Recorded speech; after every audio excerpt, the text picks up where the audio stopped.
मुझको बस है इंतजार तेरा, आंसुओं की घटाएं पीट के अब तो बहता है यही प्यार मेरा।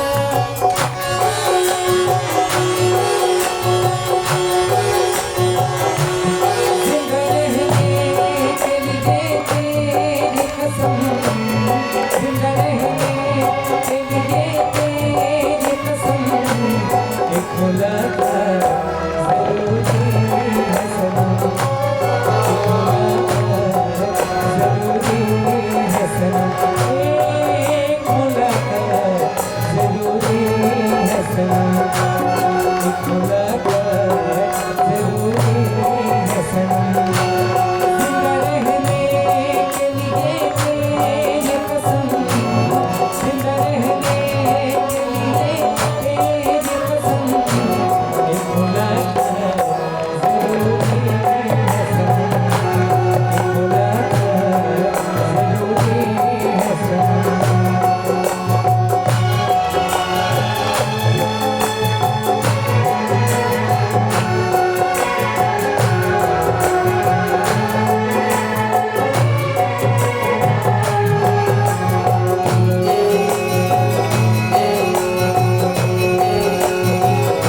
तेरे हाथों में जले तेरे ख्वाबों के दिए, कितना बेचैन हूँ मैं यार से मिलने के लिए।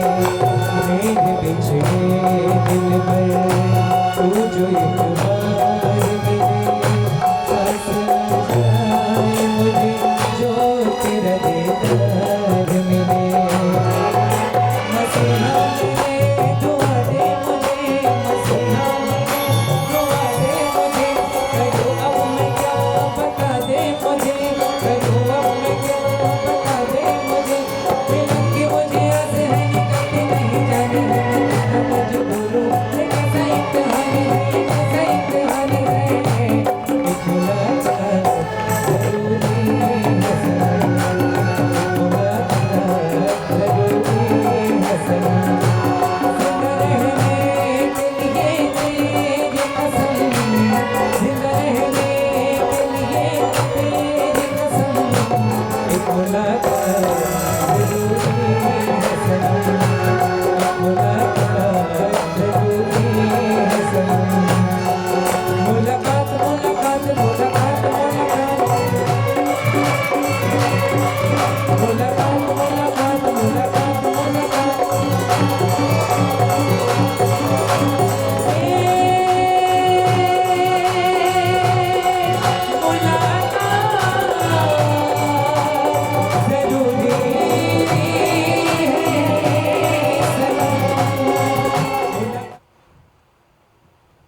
समर्पण के बिना संपूर्णता संभव नहीं।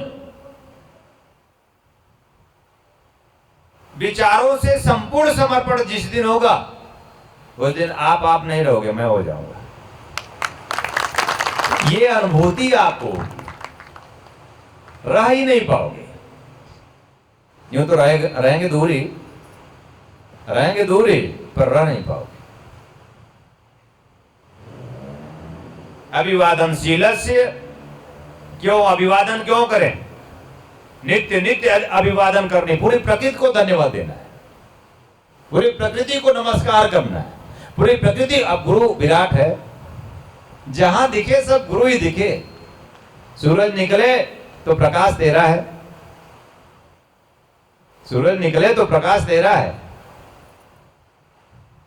मैं तो तेरी किरणें हूं प्रभु। सूरज की किरणें क्या, मैंने कहा अभी, मैंने कहीं कहा था, हाँ 2006 में सदगुरु प्रवचन में अभी नए मैगजीन में प्रकाशित हो रहा है कि गुरु प्रकाश है और गुरु सूर्य है और शिष्य उसकी किरणें। गुरु सूर्य है और शिष्य उसकी किरणें। गुरु शिव है और शिष्य उसका श्वास। क्या है ऐसी अनुभूति आपके पास? क्या है ऐसा ऐसी एकाकारिता आप में है कि गुरु शिव है और आप उसके श्वास हैं? गुरु तो कह रहा मैं आपका श्वास हूं, जबकि मैंने एकदम से बदल दी परिभाषा कि गुरु शिव है और शिष्य कुछ नहीं, उसका श्वास है। यानी श्वास के बिना शिव यानी गुरु शिष्य के बिना रह ही नहीं सकता। और मैं सच कहता हूं, आप सब मेरी जिंदगी से निकल जाए तो मैं निकल जाऊंगा। कोई न कोई शिष्य ऐसा है जिसको मेरी चाहत है, इसलिए मैं हूं इस धरा पे।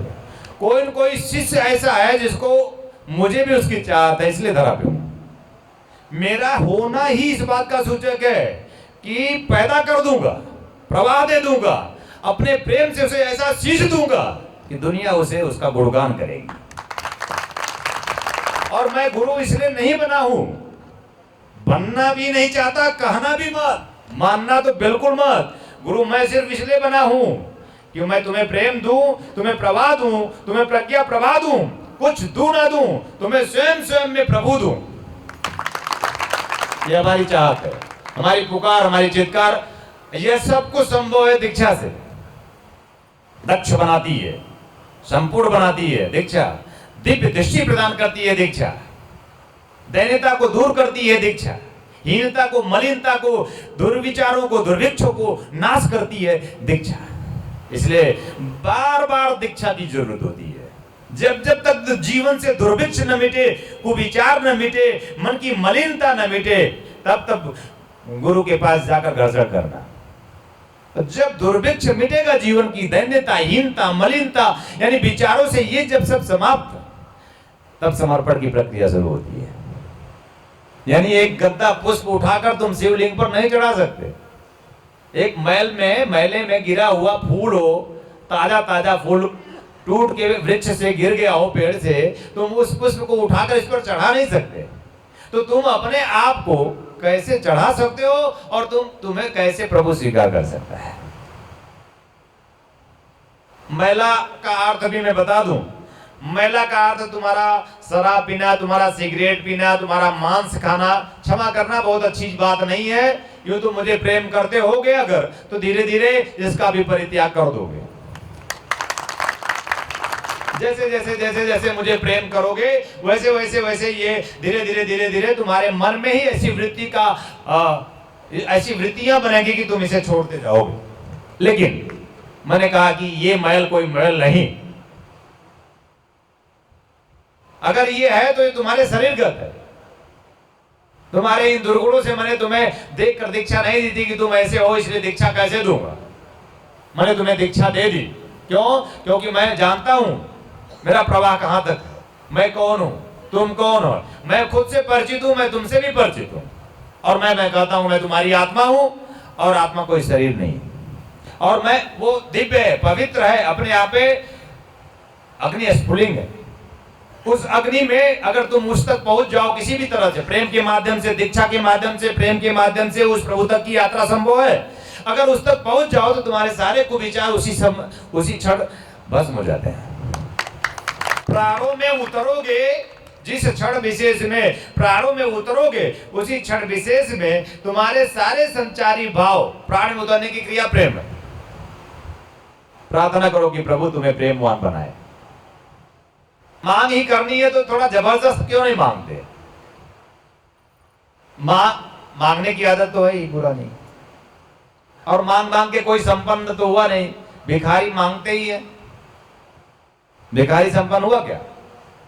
भिखारी हमेशा भिखारी रहता है। भिखारी कौन है? भिखारी कौन है? ऐसा मत समझना कि सड़कों पर रहने वाला ही भिखारी है। क्या हमारे चित्त में मांग नहीं है क्या? एक अच्छा कपड़ा पहन करके भी हम भिखारी नहीं हो सकते क्या? वो भिखारी है, वो सोचता है गंदा पहन के मांग लूंगा और मैं अच्छा कपड़ा पहन के मांग लूंगा। अगर हमारे चित्त में मांग है, सिर्फ और सिर्फ मांग है, और की भूख है, सिर्फ और सिर्फ भूख लगी हुई है, तो हम क्या भिखारी नहीं है? और अच्छे भिखारी, सभ्य भिखारी हैं हम। कितना भी मिल जाए हम मांगने से हिचकते नहीं है। क्या हुआ? लड़का नालायक है, ठीक हो गया। क्या हुआ? फ्लैट लेना है, ठीक हो गया। क्या हुआ, शादी करनी है, ठीक हो गया, सब ठीक हो जाए। अब जब भी आता है तो कुछ न कुछ मांग करता है। तो भिखारी नहीं है, शिष्य के नाम पर भिखारी तो नहीं। ये चिंतन तुम्हारा है, मेरा नहीं। कहीं मैं शिष्य के नाम पर भिखारी तो नहीं। अब ये मैं भी सोचूं, तुम भी सोचो, मैं भी शिष्य, तुम भी शिष्य। मैं तुम्हारा गुरु हूं, पर किसी का तो शिष्य हूं, और मैं तुमसे ज्यादा सोचता हूं। इसलिए उच्च कोट का समुज्ज्वल सत्पुरुष तुम्हारे समक्ष होता हूं, क्योंकि मैं रोज रोज चिंतन करता हूं। समुज्ज्वलता का कहीं अंत नहीं है। अनंत अनंत में गोता मारता मैं नित्य तुम्हारे बारे में सोचता, सिर्फ तुम्हारे बारे में कि तुम्हें संपूर्णता कैसे प्रदान करता। सिर्फ मेरी चाहत है तुम्हारे लिए। तुम्हारी भी चाहत ऐसी ही ज्वलंत हो।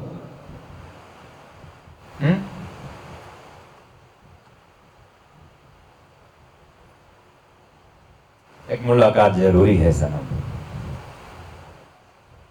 है ना। गाना है, जीने के लिए क्या है, जिंदा रहने के लिए एक मुलाकात जरूरी है सनम।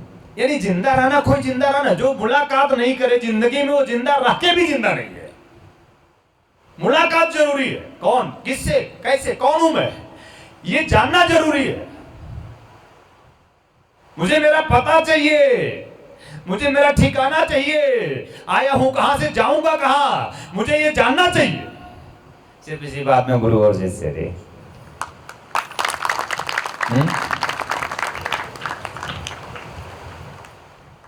कुछ ऐसा संकल्प बनाओ ना। अरे कोई एक तो बना ले, अगले शिवरात्रि को मिले तो मैं निहाल हो जाऊं।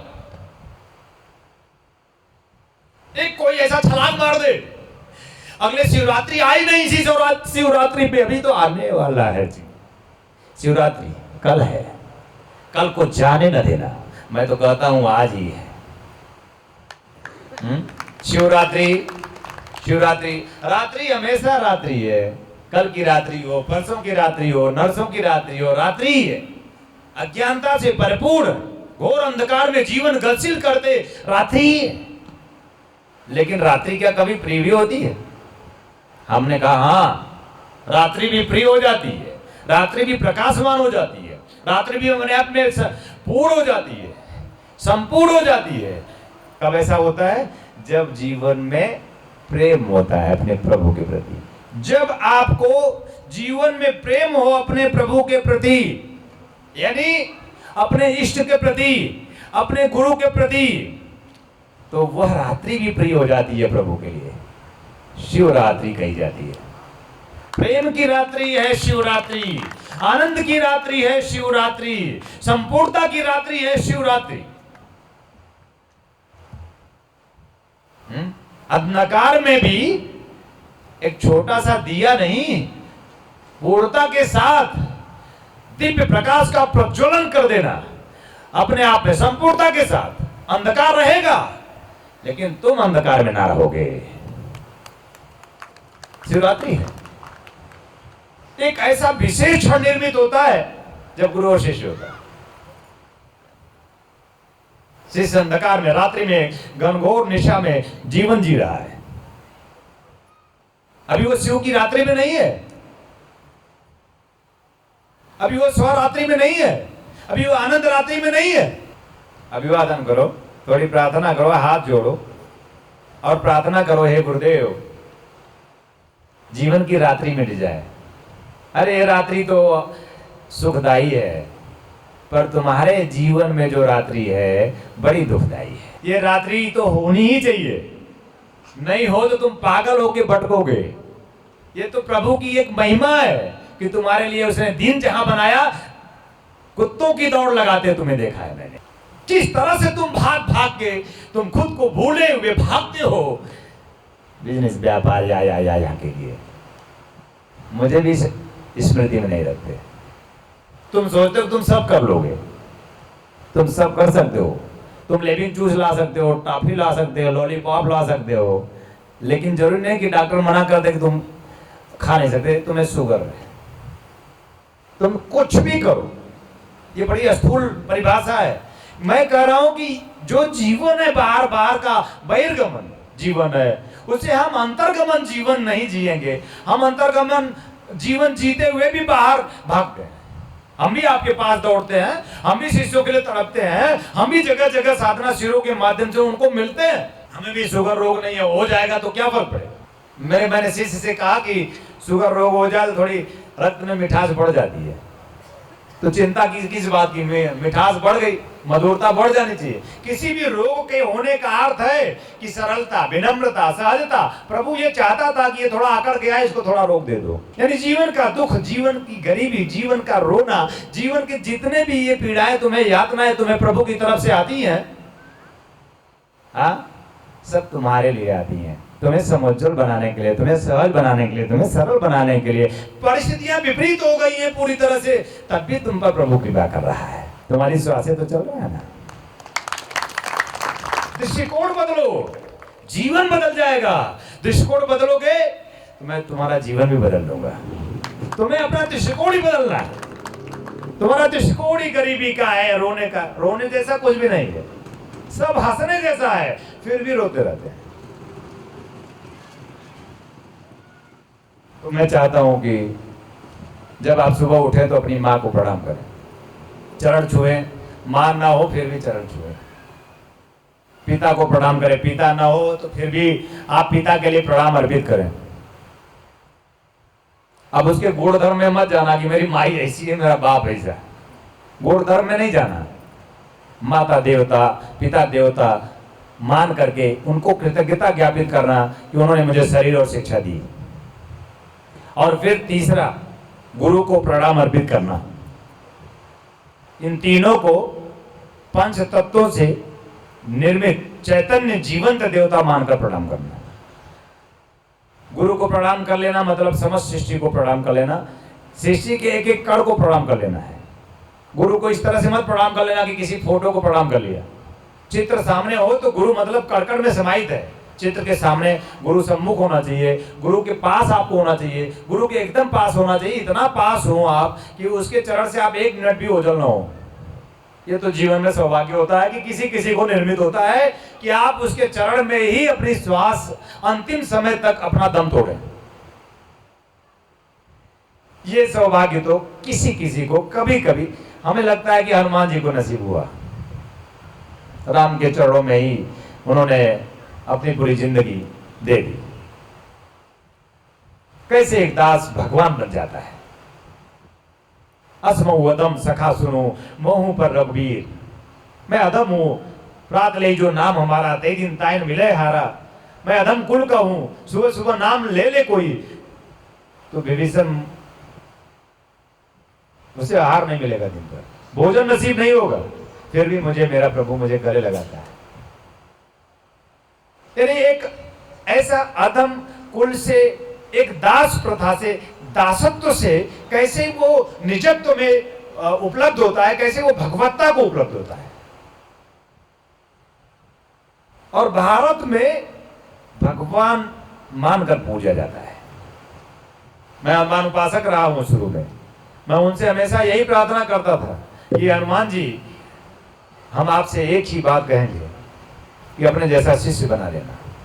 जो शिष्य भाव आपका था, वैसी भाव, ऐसी भक्ति मुझे दे देना। अगर देना है तो मेरे गुरु के प्रति अनन्य भक्ति दे देना। अब तो मैं हनुमान जी से कुछ मांगता भी नहीं। मैं तो सोचता हूं कि हनुमान जी को ही कुछ दूं। उनके प्रति हम कृतज्ञ हैं। उन्होंने मुझे जीवन में जीवंत गुरु, चैतन्य गुरु, जागृत गुरु प्रदान किया। उन तक मुझे उन्होंने पहुंचाया। एक समुज्ज्वल गुरु, एक संपूर्ण गुरु तक एक यात्रा कराई। और संपूर्णता के साथ उस गुरु के माध्यम से मैं संपूर्णता के साथ उस परम ब्रह्म को आत्मसात किया। अब मेरे जीवन का शेष भाग सिर्फ आपका है,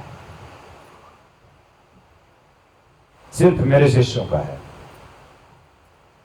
मेरी एक एक श्वास है मेरे शिष्य का है। मेरी एक एक श्वास मेरे शिष्य के लिए निकले तो मेरा जीवन सार्थक। शिष्य से मैं ऐसी अपेक्षा तो नहीं करता, लेकिन अगर मेरा जीवन सार्थक मेरे शिष्य के लिए एक एक श्वास है तो शिष्य को मुझे ऐसा लगता है कि इतना भी कृतज्ञ नहीं होना चाहिए, इतना कृतज्ञ तो जरूर होना चाहिए कि हे गुरुदेव, मेरी भी एक एक श्वास सिर्फ अपने गुरु के लिए हो। यही भावना शिव आनंद की भावना है। फिर क्या होगा? चत्वारी तस्य वर्धन्ते, आयु, आपकी आयु बढ़ जाएगी।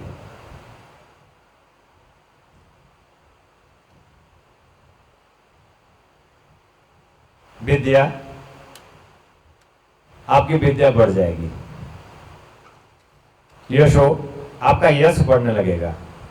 बलम, आपका जन बल, धन बल, जो भी बल है वो आपका बढ़ने लगेगा। ये बड़ा स्थूल है। आयु, आयु ऐसी आयु प्राप्त होगी कि आप कभी समाप्त ना होंगे।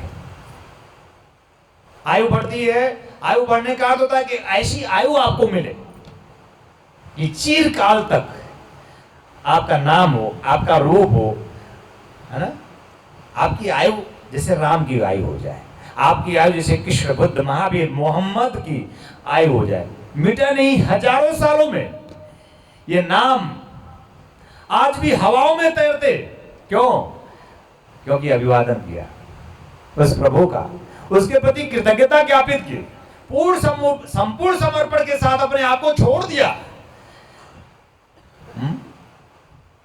तो उसकी आयु असीम आयु होगी। जिन जिन ने छोड़ा उनकी आयु, आयुर्विद्या, आप पढ़ डालिए कबीर को, कालिदास को, अंत नहीं है। विद्या, विद्या सिर्फ विद्या कोई चौपाइयां नहीं, श्लोक नहीं। विद्या का अर्थ सिर्फ प्रकाश है, प्रकाश का अर्थ सिर्फ प्रभु है। प्रभु की प्राप्ति विद्या है, सिर्फ परम ब्रह्म से साक्षात्कार विद्या है, और कोई विद्या गौड़। और मैं आपको वह परम विद्या देना चाहता हूं। आपकी विद्या बढ़े, विद्या में रुचि हो, उस प्रकाश में रुचि हो, उस प्रकाश के लिए भाव हो, उस ज्योति स्वरूप के लिए भाव हो, उस आत्म प्रकाश के लिए चिंतन हो, भाव हो, भक्ति हो, भावना हो। ये विद्या जी। विद्या कोई क ख ग से ज्ञ, कोई मात्राओं वर्ण अक्षरों का कोई मेल विद्या नहीं है। बंगला मुखी, छिन्नमस्ता, ये काली,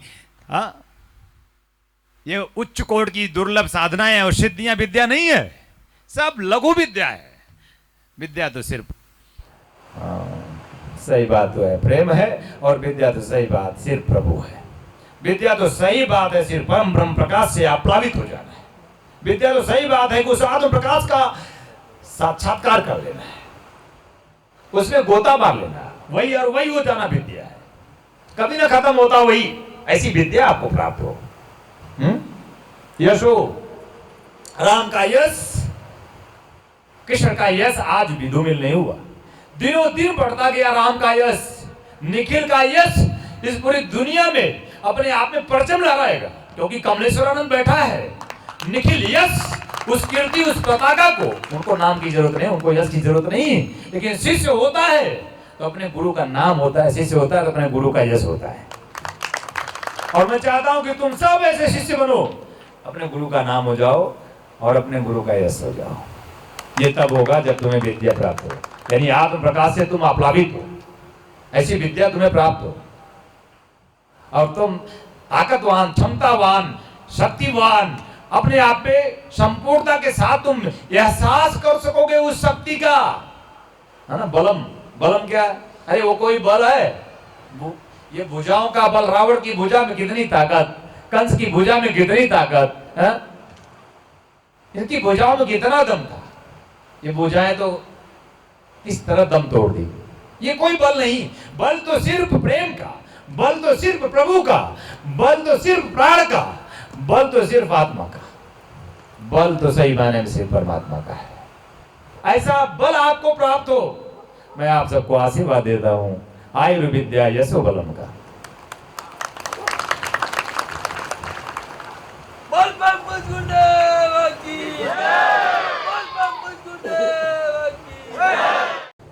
नम्रता जी आपके सामने अश्रुओं को प्रवाहित करते हुए गदगद हृदय से दोनों बाहें फैलाकर उसको अपने में समेटने की कोशिश संभव नहीं है कि उसे समेटा जा सके, लेकिन फिर भी समेटने की चाहत रखने वाला शिष्य एक दिन जरूर समेट लेता है।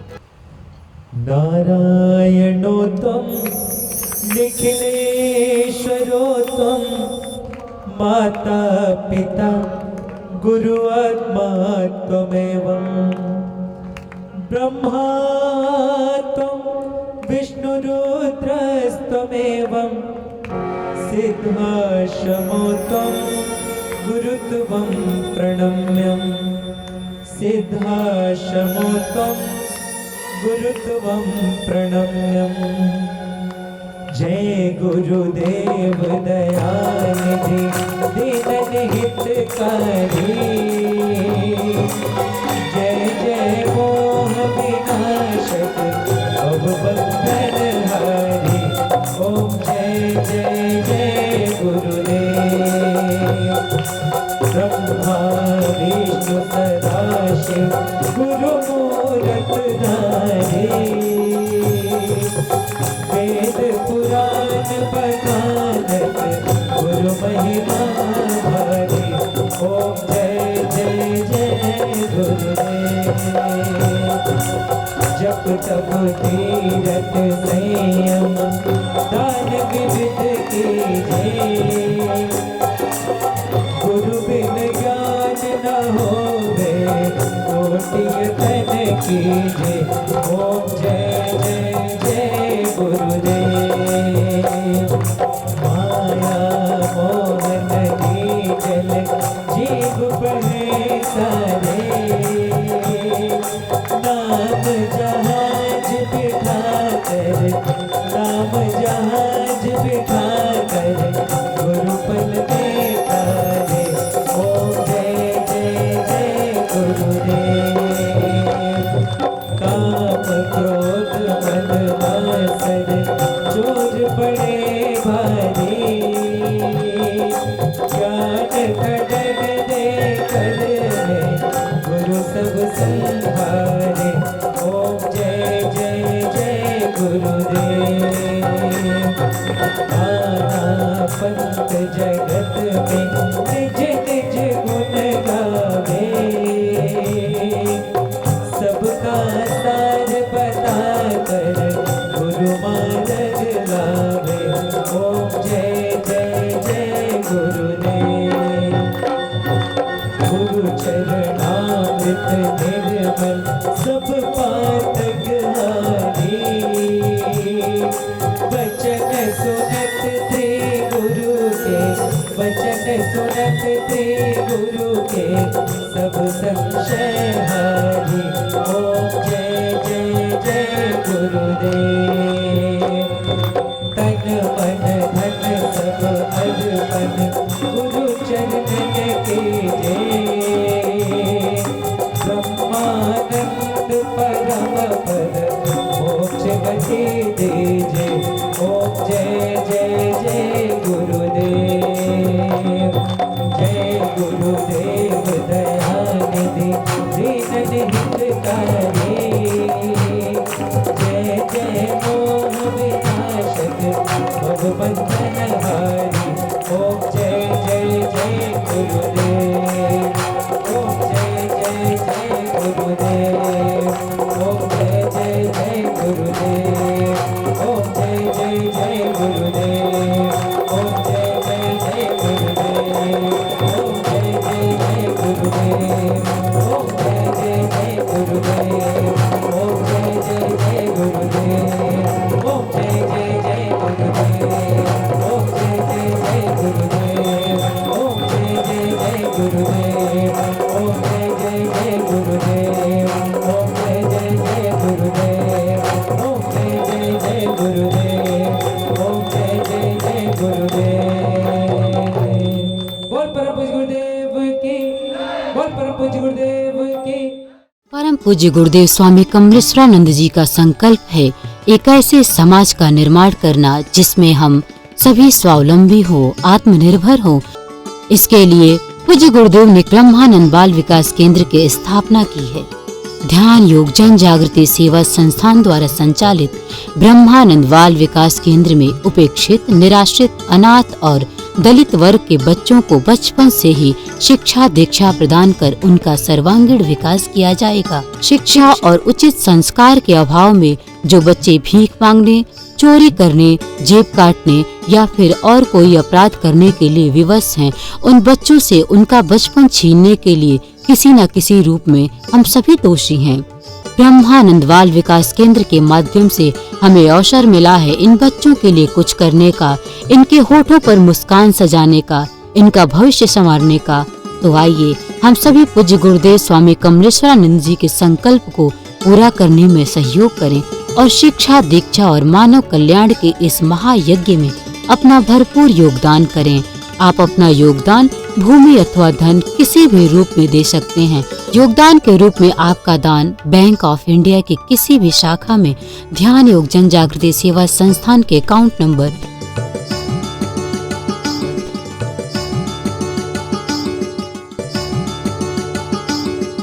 'भूमि दान' अथवा अन्य जानकारी के लिए संपर्क करें।